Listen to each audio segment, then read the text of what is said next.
안녕하십니까. 함께오래동물병원 김동욱 수의사입니다. 이번 시간은 그 마지막 시간으로 기본을 돌아보자라는 제목으로 강의를 준비해 봤습니다. 그 지난 시간에 제가 그 산화아연과 관련된 얘기를 하면서 어떻게 보면은 이후에 자손들의 설사를 통제해 주던 명약이라고 할 수 있는 산화아연 사용이 중단이 되면서 우리는 다시 고민하지 않았던 기본적인 내용들에 대한 고민이 필요하게 됐다라고 이제 말씀을 드렸는데요. 바로 그런 기본적인 부분이 사실은 저희가 현장에서 잘 지켜진다면 굳이 약품, 특히 이제 항생제와 같은 사용량도 줄 것이고, 백신의 사용도 줄일 수 있을 것이고, 기타 대증치료에 사용되는 약품의 사용량도 줄일 수 있을 거라고 이제 생각이 돼서 그 기본을 다시 한번 돌아보는 시간으로 준비를 해봤습니다. 그래서 지금 여기 보시는 그림 같은 경우에는 사실은 이제 피그333이라는 사이트에서 이제 정기적으로 게재가 되고 있는 그 돼지와 관련된 이제 만화죠. 만화 중에 한 장면을 제가 가지고 왔는데, 샤워의 중요성에 대해서 이제 보여주고 있는 만화입니다. 근데 사실은 돼지가 샤워를 할 필요는 없죠. 농장을 출입하는 사람이 샤워를 해야 된다라는 이제 그 중요성을 이제 좀 재미있게 보여주는 만화인데, 사실은 그 샤워 같은 경우에도 필요하다라는 건 알면서 아직까지도 농장을 출입할 때 샤워 시설이 없는 농장들이 사실 많은 게 없는 게 사실입니다. 그래서 사실은 그 샤워만으로도 우리가 예방할 수 있는 질병이 굉장히 많음에도 불구하고 그 샤워를 하지 않는 또는 이제 샤워를 할 수 있는데도 안 하는 거는 나쁜 거지만 샤워 시설이 아예 없어서 하고 싶어도 못 하는 경우들 은 이제 더 이상 이제 없어야 되지 않을까. 그래서 샤워가 중요하다는 말씀을 드리면서 강의를 시작합니다. 그래서 첫 번째 기본 중에 여러분들이 이제 가장 귀에 박히도록 들으셨던 내용이 바로 올인원아웃일 겁니다. 그래서 올인원아웃이라는 거는 돈방에 들어올 때, 그러니까 같은 공간, 호흡을 같이 하는 공기를 같이 이제 사용하는 돼지들은 한 번에 들어오고 나갈 때 한 번에 나가야 된다라는 게 이제 올인원아웃인데요. 사실은 이게 굉장히 쉬운 것 같지만 굉장히 지키기가 어렵습니다.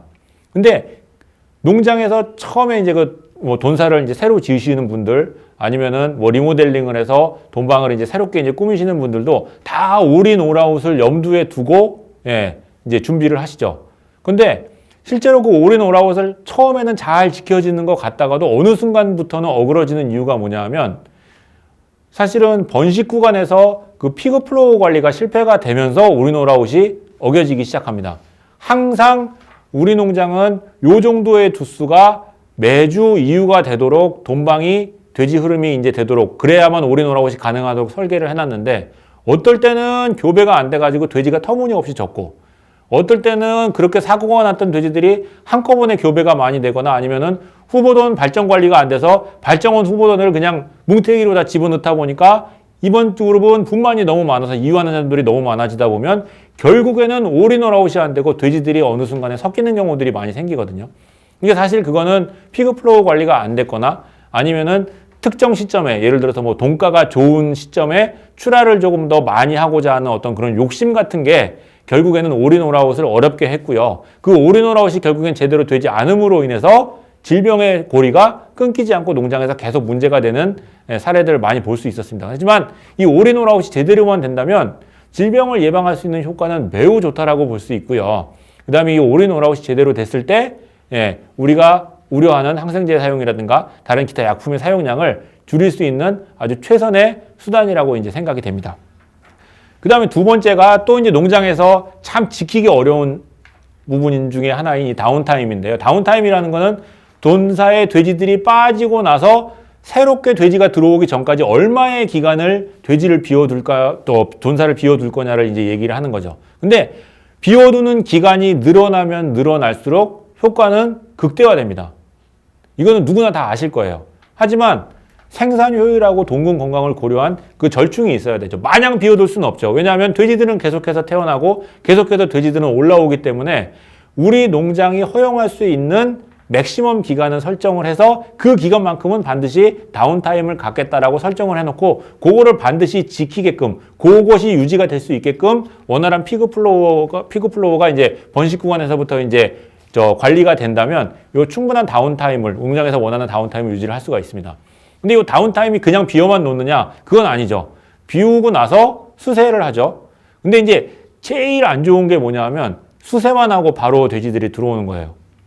그 다음에 안 좋은 게 어떻게 보면 더 안 좋은 거예요. 왜냐하면 효과도 없는데 돈만 낭비하는 거죠. 수세하고 마르지도 않았는데 소독하는 거.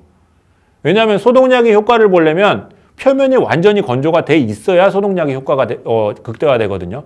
그 다음에 더 안 좋은 거는 뭐냐면은 수세할 때 그 수세하는 물에다가 소독약을 타가지고 하는 거. 예. 진짜 어떻게 보면은 소독약의 낭비일 뿐입니다. 그래서 우리가 사용하는 소독약이 소량으로 최고의 효과를 발휘하기 위해서는 반드시 수세를 하고 나서 건조가 완전히 된 다음에 소독이 돼야 된다는 거죠. 그 다음에 수세, 건조, 소독을 두세 차례 반복을 해주면 그 효과는 굉장히 이제 커진다라는 거를 반드시 이제 알아주셨으면 좋겠습니다. 그래서 우리가 실시하는 다운타임 기간 동안 수세, 건조, 소독이 반복이 되면 이 다운타임의 효과를 극대화할 수 있다라는 거를 여러분께 말씀을 드리고요. 그 다음에 세 번째로 이거는 제가 이제 그 문제가 되는 농장들에서 효과를 많이 봤던 이제 방법인데 바로 이제 계면 활성제를 이용한 거품 소독입니다. 이 계면 활성제라는 게 이제 우리가 생각하기 쉬운 이제 세제나 비누를 이제 연상하시면 될 것 같은데요. 이 계면 활성제가 해주는 역할이 뭐냐면 우리가 이제 그 수세를 할 때 이제 고압으로 이제 수세를 하다 보면은 똥딱지라고 그러죠. 그 유기물 덩어리가 잘 안 떨어지고 계속 남아있는 경우들이 많거든요. 그러면은 계속해서 이제 그 고압 수세기로 그 떨어지지 않은 똥딱지를 때리고 있다 보면 물은 물대로 낭비고, 예, 뭐 시설이나 설비 같은 경우, 특히 이제 그 콘슬랏이나 아니면 콘크리트로 되는 그냥 평사 같은 경우를 계속 그 고압으로 때리다 보면 막 깨져서 떨어져 나가죠. 예, 그러면 물은 물대로 낭비고 시설은 시설대로 안 좋아지고, 예, 그 다음에 또 유기물은 유기물대로 제대로 안 떨어져서 그 떨어지지 않은 똥딱지 안에 남아있는 세균이나 바이러스가 또다시 새로운 돼지가 들어왔을 때 질병의 원인으로 작용을 할 수 있고, 그래서 그 유기물들을 잘 떨어지게 하는 게 바로 이 거품 소독입니다. 그래서 거품 소독은 쉽게 생각하시면 우리 그 세차장 가서 하는 거품 세차 생각하시면 될 거예요. 그래서 표면을 거품으로 완전히 덮여 놓으면 그 거품이 표면하고 접촉하는 시간이 굉장히 이제 오랫동안 유지가 되면서 거기에 있는 똥딱지 같은 것들을 이제 불려서 이제 굉장히 느슨하게 이제 그 접촉을 느슨하게 만들어주고요. 그 다음에 저희가 고압으로 이제 때리면 그냥 이제 똥딱지가 쓱쓱 벗겨져 나가죠. 예. 바로 그 효과를 노리기 위해서는 이 거품 소독을 활용을 하는데 이 거품 소독이 굉장히 효과를 많이 보는 농장이 어느 농장이냐면 PED가 한번 발생이 되고 나서 계속해서 꾸준하게 재발이 되는 농장들. 결국에는 그 농장들은 환경 모니터링이라고 해가지고 분만 틀의 펜스나 아니면 분만 틀 바닥이나 아니면 분만사의 벽이나 이런 데들을 그 멸균 증류수를 묻힌 이제 키친타월 같은 걸로 해서 이렇게 닦아서 PCR 검사를 돌려보면 바이러스가 계속 나오거든요. 그러니까 환경에 노출돼서 잠재되어 있는 바이러스를 제거하는데 사실은 이 거품 소독이 굉장히 많은 효과를 볼 수 있습니다. 그래서 PED가 수시로 재발하는 농장은 분만사에서 거품 소독을 활용해 볼 거를 이제 권장을 드리고요. 그 다음에 또 이제 PED 이외에 분만사에서 클로스트리움이라든가 아니면 대장균이라든가, 근데 대장균 이외에 클로스트리움 같은 경우에는 이제 아포를 형성하는 세균이라 세균이 이제 그 포자 속에 숨어 있거든요. 그 포자 속에 숨어 있는 세균은 사실은 소독약이나 이런 걸로 해도 깨지지가 않습니다. 그러다 보니까 사실은 물리적으로 제거를 해내는 게 가장 좋은 방법인데 똥딱지 안에 숨어있는 클로스트리움 포자 같은 경우에는 계속해서 이제 분만사에서 설사를 일으키는 이제 원인이 될 수 있기 때문에 또 이제 마찬가지로 클로스트리움 계속 분만사에서 설사를 하는 포지자돈을 검사를 보냈을 때 클로스트리움이 계속해서 문제가 된다라고 하는 농장은 분만사에서 이 거품 소독을 활용해 보는 것도 굉장히 좋은 방법이 될 수 있겠고요. 그다음에 이 밑에 사진 같은 경우에는 저희가 이제 그 부경에서 이제 네덜란드 연수를 갔을 때 네덜란드 농장에서 이제 분만사 이제 돼지들이 빠지고 나서 거품 소독제를 지금 도포해 놓은 이후에 상태를 찍어 놓은 사진입니다. 그 다음에 이제 마지막으로 사실은 농장으로 들어오는 것에 대한 차단 방역, 이건 뭐 누구나 다 잘 알고 계시는 거고요. 그래서 농장에서 들어오는 것들이 위험하다라는 거는 사실은 모르시는 분들이 없죠. 그래서 추라차, 제일 위험하죠, 어떻게 보면. 그 다음에 추라차 같은 경우가 사실은 최근에도 지금 전국적으로 PED가 유행을 하고 있는데, 사실은 그 PED의 원인이 사실은 유입 원인이 가장 큰 것 중에 하나가 추라차라고 볼 수 있을 것 같습니다. 왜 그렇게 생각을 하냐면, 제가 이제 컨설팅을 하고 있는 농장 중에 이제 본장하고 비육장이 나눠져 있는 농장이 있는데, 그 농장이 PED가 2년 간격으로 한 번씩 터지는데 계속 비육장에서만 터지거든요. 예, 그 얘기는 결국에는 출하차가 묻히고 들어와서 그 비육장에 이제 바이러스를 퍼뜨린다는 거죠. 예, 그 다음에 출하차가 드나들지 않는 본장은 상대적으로 안전하기 때문에 PED 발생이 없고, 그래서 일단은 출하차에 대한 어떤 방역은 그 무엇보다도 신경을 쓰셔야 된다는 게 중요하고요. 그 다음에 사료차에 대한 방역도, 사료차도 마찬가지로 여러 농장을 다니기 때문에 물론 출하차보다는 상대적으로 좀 안전한 편이지만 사료차에 대한 방역도 신경을 써주셔야 하고, 그 다음에 이제 특히 이제 인원과 관련된 부분도 굉장히 중요합니다. 그래서 인원에 대한 관리는 사실은 샤워인, 샤워아웃만 되면 특별하게 고민을 안 하셔도 되거든요.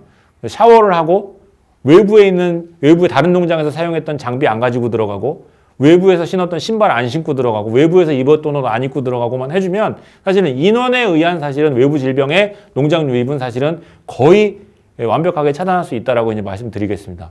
그 다음에 이제 약품을 통한 이제 약품 이제 공급을 통한 차단 방역도 이제 굉장히 중요한 부분이라, 약품 반입을 할 때도 요것들이 이제 그 외부 물품 반입 창고에서 자외선 소독이라든가 이런 것들을 일정 시간 거치고 계류를 한 이후에 농장 내로 이제 진입을 할 수 있어야 되는 게 중요하고요. 특히 이제 약품 같은 경우에는 다른 이유로 중요한 게 아니라 농장 안에 제일 깊숙이 들어오거든요.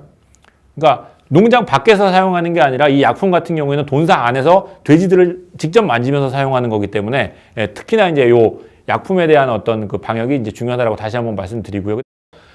다섯 번째 시간으로 이 농장에서 이제 그동안 이제 꼭 지켜야 되는 어떤 기본적인 것들, 약품 사용을 줄이기 위해서 우리가 할 수 있는 기본적인 내용들에 대해서 한번 살펴봤고요.